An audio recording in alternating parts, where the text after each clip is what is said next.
तो स्टूडेंट आज हम पढ़ेंगे पास्ट सिंपल पैसिव।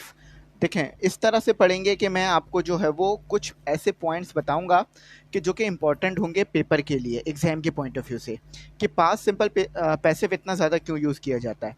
तो सबसे पहले जो है वो डेफिनेशन और स्ट्रक्चर को देखते हैं, उसके बाद जो है वो आगे बात करते हैं। देखें भाई, अगर आपने इससे पहले वाली वीडियो मेरी देख ली थी जिसमें प्रेजेंट सिंपल पैसिव पढ़ा था, तो स्ट्रक्चर बिल्कुल वैसा ही है, बस थोड़ा बहुत फ़र्क है कि अब यहाँ पर जो है वो हेल्पिंग वर्ब जो है वो वॉस और वर आएगा। ठीक है, वॉस आपके साथ आएगा सिंगुलर के साथ।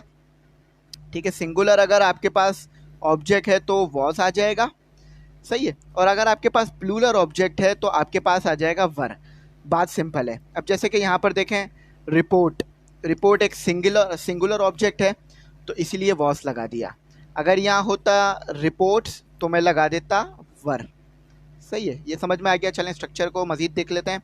सबसे पहले आएगा ऑब्जेक्ट, ऑब्जेक्ट वो जिसके ऊपर काम हुआ होगा।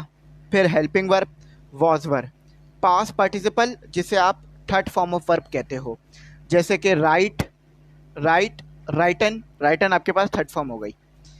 सही है, वर्ब की हमेशा थर्ड फॉर्म। अच्छा, उसके बाद बाय और सब्जेक्ट। अच्छा, याद रखना ये जो सब्जेक्ट है ना, अगर ये ना भी हो तो कोई मसला नहीं है, क्योंकि हम जो पैसिव पढ़ते हैं ना वो पढ़ते ही इसलिए हैं ताकि हमें ऑब्जेक्ट पता चल जाए और हमें पता चल जाए कि ऑब्जेक्ट पे काम क्या हुआ है। किसने काम किया है ये ज़रूरी नहीं होता।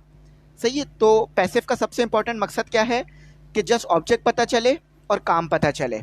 सब्जेक्ट का ना भी पता चले कोई मसला नहीं है। अब थोड़ी सी इसकी डेफिनेशन देख लेते हैं। स्ट्रक्चर याद रखिएगा, सारे जो सेंटेंसेस बनेंगे वो इसी स्ट्रक्चर की बेस पे बनेंगे। अच्छा देखें, यहाँ लिखा हुआ है the past simple passive is a verb tense. ये एक वर्ब टेंस है जिसमें कुछ काम हो रहा होगा। यूज टू डिस्क्राइब एक्शन और event were completed in the past. यानी पास्ट का जो सिंपल टेंस है पैसिव में, इसमें आपको वो काम पता चल रहे होंगे जो माजी में हुए होंगे। ठीक है, आपको पता भी है पास्ट का मतलब ये होता है कि जो काम माजी में हुआ था, यहाँ जो हो चुका है। Where the focus is on the action. अच्छा, पैसिव में हम सिर्फ एक्शन के ऊपर फोकस करते हैं और एक्शन जिस ऑब्जेक्ट पे हुआ है उस पे फोकस करते हैं। किसने काम किया है, हु परफॉर्म इट, ये हमारी कंसर्न नहीं होती, इस पे हम ज़्यादा फोकस नहीं करते। फॉर एग्जाम्पल, अगर मैं ये मिटा दूँ फिर भी आपको सेंटेंस समझ आ जाएगा कि the report was written, report लिखी गई। मगर आप ज़्यादा जानना चाहते हैं कि किसने लिखी, तो बाय के बाद आएगा सब्जेक्ट, बाय मैनेजर, तो रिपोर्ट लिखी मैनेजर ने।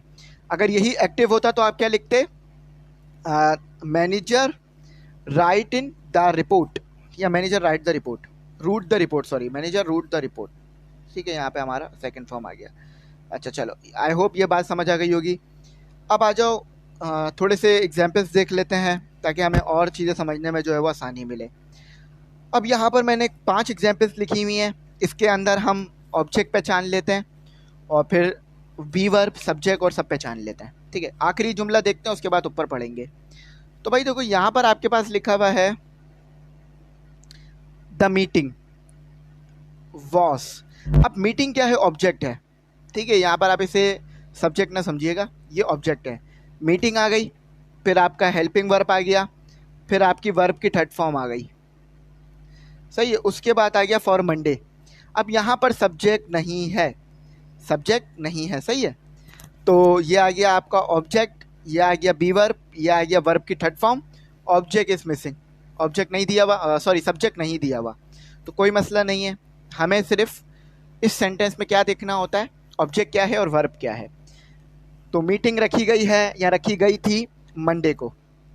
अच्छा देख लेते हैं, the report was written by the manager, ये मैंने पीछे भी बता दिया था। The car was repaired, car को सही किया गया लास्ट वीक। अब देखो यहाँ पर सब्जेक्ट नहीं है, किसने सही किया हमें नहीं पता, तो कोई मसला नहीं है, हम इसके अंदर सब्जेक्ट पे फोकस नहीं भी करते हैं। The project was completed on time, project को कंप्लीट किया गया ऑन टाइम। अब किसने किया, by employ, by manager, by company, या बाय कंप्यूटर, कोई भी हो सकता है, या by chat GPT. The cake was baked, अब देखो यहाँ पर ऑब्जेक्ट मौजूद है, सब्जेक्ट मौजूद है। The cake was baked by mother, सही है। चलो अब आ जाओ, हम पढ़ते हैं कुछ इंपॉर्टेंट पॉइंट पढ़ते हैं। देखो, कॉमन इनफॉर्मल, तो पैसिव को क्यों पढ़ा जाता है? क्योंकि पैसिव जो है वो फॉर्मल राइटिंग में यूज़ होता है। फॉर्मल राइटिंग यानी जब आप फॉर्मल लेटर लिखते हो, ठीक है, तो आप पैसिव का जुमला यूज़ कर रहे होते हो।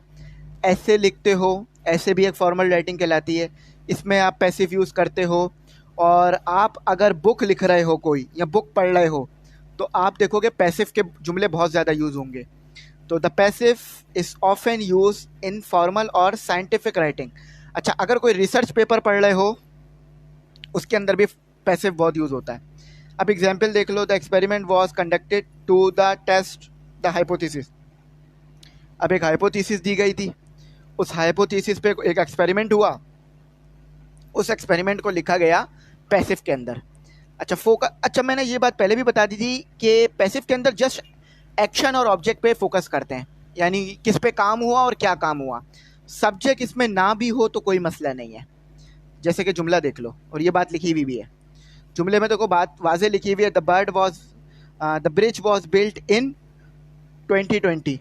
तो ब्रिज बनाया गया 2020 में। अब किसने बनाया ये नहीं लिखा हुआ, बाय कंपनी भी लिख सकते हो, बाय इंजीनियर भी लिख सकते हो, तो सब्जेक्ट नहीं पता, जस्ट ऑब्जेक्ट, और ये हो गया हमारा ऑब्जेक्ट, और ये हो गया वर्ब और हेल्पिंग वर्ब। तो आई होप आपको समझ में आ गया होगा। इसका टेस्ट जो है वो ग्रुप में आ जाएगा।